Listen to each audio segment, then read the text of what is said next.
नमस्कृत्य नरं चैव नरोत्तमं देवीं सरस्वतीं व्यासं ततो जयमुदीरयेत्। ओम नमो भगवते वासुदेवाय। ओम नमः पितामहाय। ओम नमः प्रजापतिभ्यः। ओम नमः कृष्णद्वैपायनाय। ओम नमः सर्वविघ्नविनायकेभ्यः।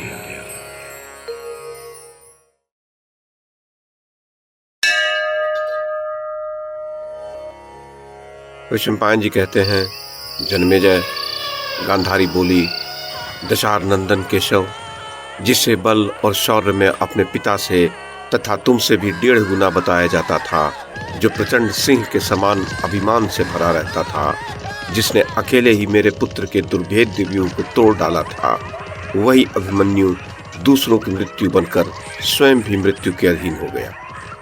श्री कृष्ण, मैं देख रही हूँ कि मारे जाने पर भी अमित तेजस्वी अर्जुन पुत्र अभिमन्यु की कांति अभी बुझ नहीं पा रही है। ये राजा विराट की पुत्री और गांडीवधारी अर्जुन की पुत्रवधू सती साध्वी उत्तरा अपने बालक पति वीर अभिमन्यु को मरा देख आर्त होकर शोक प्रकट कर रही है। श्री कृष्ण, ये विराट की पुत्री और अभिमन्यु की पत्नी उत्तरा अपने पति के निकट जा उसके शरीर पर हाथ फेर रही है। सुभद्रा कुमार का मुख प्रफुल्ल कमल के समान शोभा पा रहा है।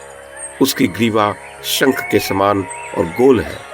कमनीय रूप सौंदर्य से सुशोभित माननीय एवं मनस्विनी उत्तरा पति के मुखारबिंद को सूंघकर उसे गले से लगा रही है। पूर्व में भी ये इसी प्रकार मधु के मद से अचेत हो सलज्ज भाव से उसका आलिंगन करती रही होगी। श्री कृष्ण, अभिमन्यु का स्वर्ण भूषित कवच रक्त से रंग गया है। बालिका उत्तरा उस कवच को खोलकर पति के शरीर को देख रही है। उसे देखती हुई वह बाला तुमसे पुकार कर कह रही है, कमल नयन, आपके भांजे के नेत्र भी आपके ही समान थे। ये रणभूमि में मार गिराए गए हैं। अनग, जो बल, वीर, तेज और रूप में सर्वथा आपके समान थे, वे ही सुभद्रा कुमार शत्रुओं द्वारा मारे जाकर पृथ्वी पर शयन कर रहे हैं।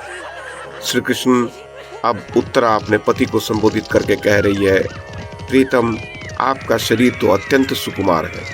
आप रंकू मृग के चर्म से बने हुए सुकोमल बिछौने पर शयन किया करते थे। आज इस प्रकार पृथ्वी पर पड़े रहने से क्या आपके शरीर को कष्ट नहीं हो रहा?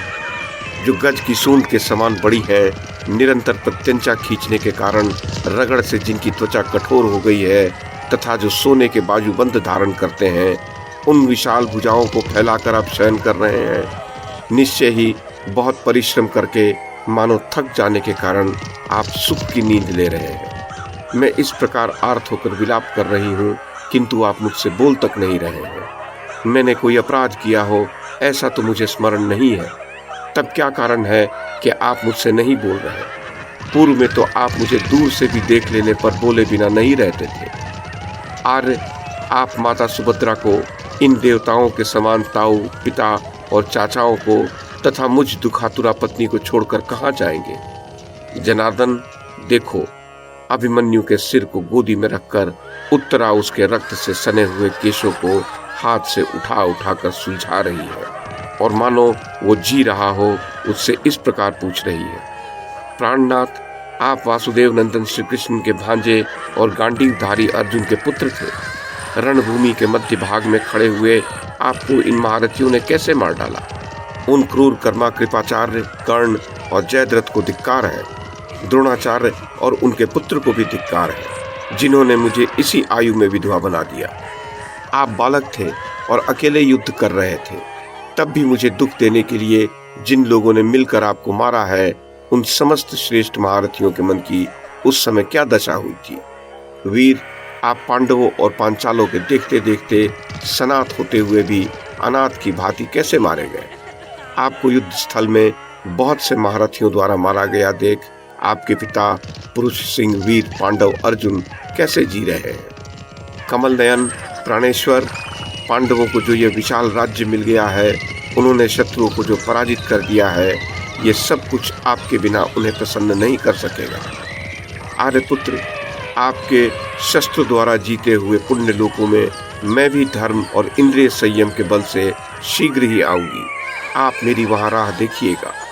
जान पड़ता है कि मृत्यु काल आए बिना किसी का भी मरना अत्यंत कठिन है। तभी तो मैं अभागिनी आपको युद्ध में मारा गया देखकर भी अभी तक जी रही हूँ। नरश्रेष्ठ, आप पितृलोक में जाकर इस समय मेरे ही समान दूसरी किस स्त्री को मंद मुस्कान के साथ मीठी वाणी द्वारा बुलाएंगे? निश्चय ही स्वर्ग में जाकर आप अपने सुंदर रूप और मंद मुस्कान युक्त मधुर वाणी के द्वारा वहां की अप्सराओं के मन को मथ डालेंगे। सुभद्रानंदन, आप पुण्यात्माओं के लोकों में जाकर अप्सराओं के साथ मिलकर विहार करते समय मेरे शुभ कर्मों का भी स्मरण कीजिएगा। वीर, इस लोक में तो मेरे साथ आपका कुल 6 महीनों का ही सहवास रहा है।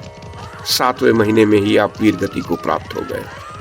कृष्ण, इस प्रकार की बातें कहकर दुख में डूबी हुई इस उत्तरा को, जिसका सारा संकल्प मिट्टी में मिल गया है, मत्स्यराज विराट के कुल की स्त्रियां खींचकर दूर ले जा रही हैं। शोक से आतुर हुई उत्तरा को खींचकर अत्यंत आर्त हुई वे स्त्रियां राजा विराट को मारा गया देख स्वयं भी चीखने और विलाप करने लगी है। द्रोणाचार्य के बाणों से छिन्न भिन्न हो रक्त से लथपथ होकर रणभूमि में पड़े हुए राजा विराट को ये गिद्ध, गीदड़ और कौवे नोच रहे हैं।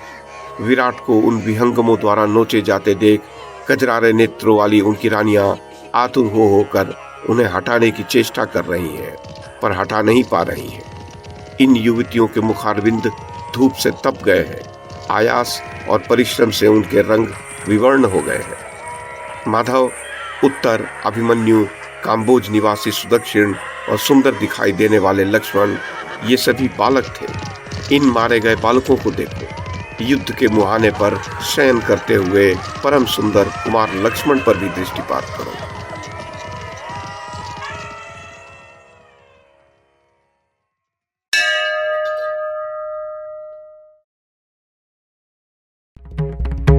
YouTube के माध्यम से महाभारत की कथा को एक श्रृंखला के रूप में प्रस्तुत करने का हमारा ये प्रयास यदि आपको सराहनीय लगा हो तो कृपया इस कड़ी को लाइक और शेयर करें, चैनल को सब्सक्राइब करें और बेल आइकन को दबाएं। साथ में अन्य लोगों को भी देखने के लिए प्रेरित करें। धन्यवाद और नमस्कार।